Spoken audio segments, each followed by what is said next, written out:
colegas, escolhi o tema concurso de crimes e dividi em duas partes.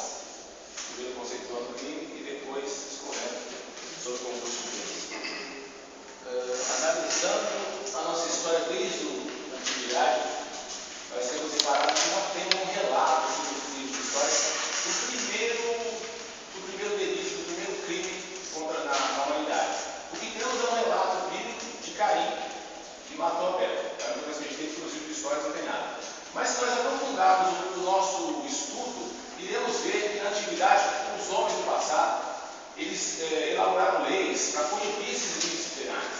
Então, temos aí como referência o famoso Código de Hammurabi, do rei Hammurabi da Babilônia do ano 2250 a.C., que era um código de cunho religioso, um código que se baseava na lei do talhão, na reciprocidade severa da lei do talhão, olho por olho, dente por dente.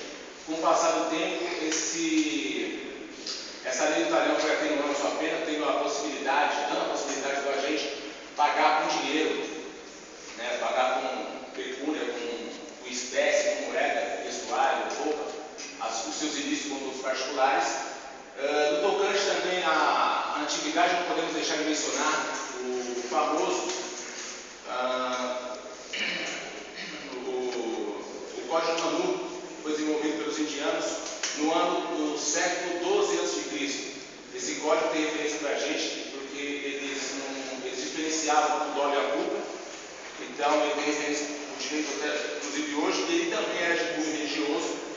Por isso que se denota dá para a gente prestar atenção numa das penas dele, que é uma transmissão, hoje lógico, estranho, mas a transmissão de 100 vezes a alma do fulano. Ou seja, se ele cometesse um ilícito, falaria para ele que a alma dele não iria descansar em paz, ele ia ficar 100 vezes, ela teria que ser transmitida 100 vezes mais, 100 vidas mais, para que ele pagasse o ilícito lá atrás. Mais à frente temos aí a lei das 12 tábuas, né, do direito romano, muito falada também nas faculdades.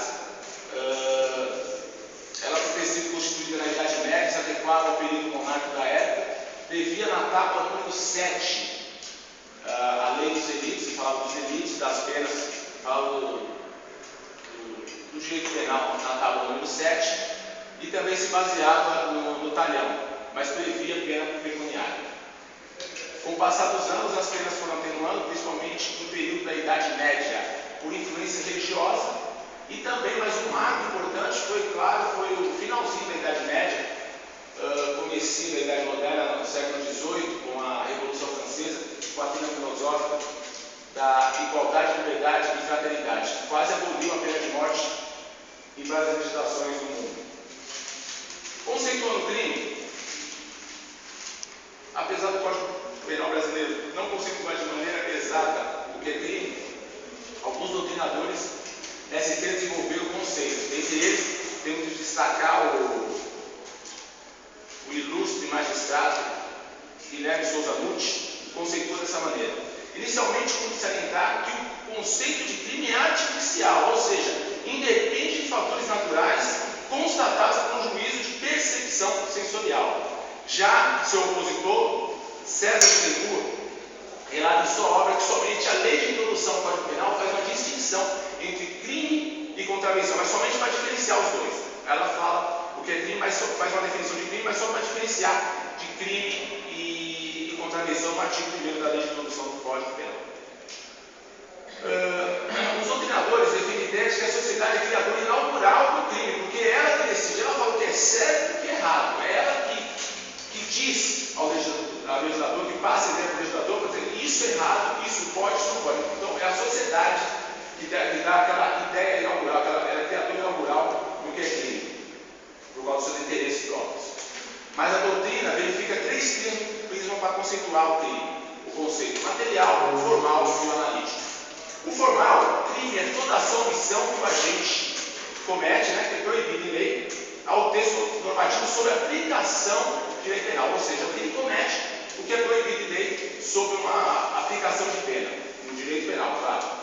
O material já é relativo ao bem jurídico tutelado. Então, vamos lá, é toda ação ou omissão imputável à pessoa, lesiva ou perigosa, que contraria valores ou interesses do corpo social, exigir proibição sobre ameaça de pena. Agora, o conceito analítico ele é o mais divergente dos outros fatores, isso é indiscutível. Há uma doutrina majoritária que defende a teoria tripartida. O crime é fato típico, ilícito e culpável. Isso a maioria diz isso. Mas a minoritária, que, diga-se de passagem, é uma minoritária que tem peso, Fernando Caprez, Amado Jesus, Mirabete, defende que o crime é fato típico e ilícito, que são os elementos culturais do crime, e a culpabilidade é apenas pressuposto para a aplicação de pena. Então, na tripartida, temos aí os três elementos que dizem que a ação, a conduta, resulta em crime, tem que ter os três elementos para se cumprir crime. Já a minoritária diz que não, só esses dois, e a culpabilidade fica apenas como pressuposto de aplicação de pena. Passando para os concursos de crime. Concurso de crime nada mais é que quando um agente comete mais de um delito por meio de uma ou mais ação, cometeu mais de um delito por meio de uma ação ou duas ações, se chama de concurso de crime. Ele se divide em concurso material, formal e crime continuado. No material temos aqui o criminoso quando ele mediante duas ou mais ações ele comete dois ou mais delitos. É o clássico exemplo de Tisco e de dois desafetos. Ele vai lá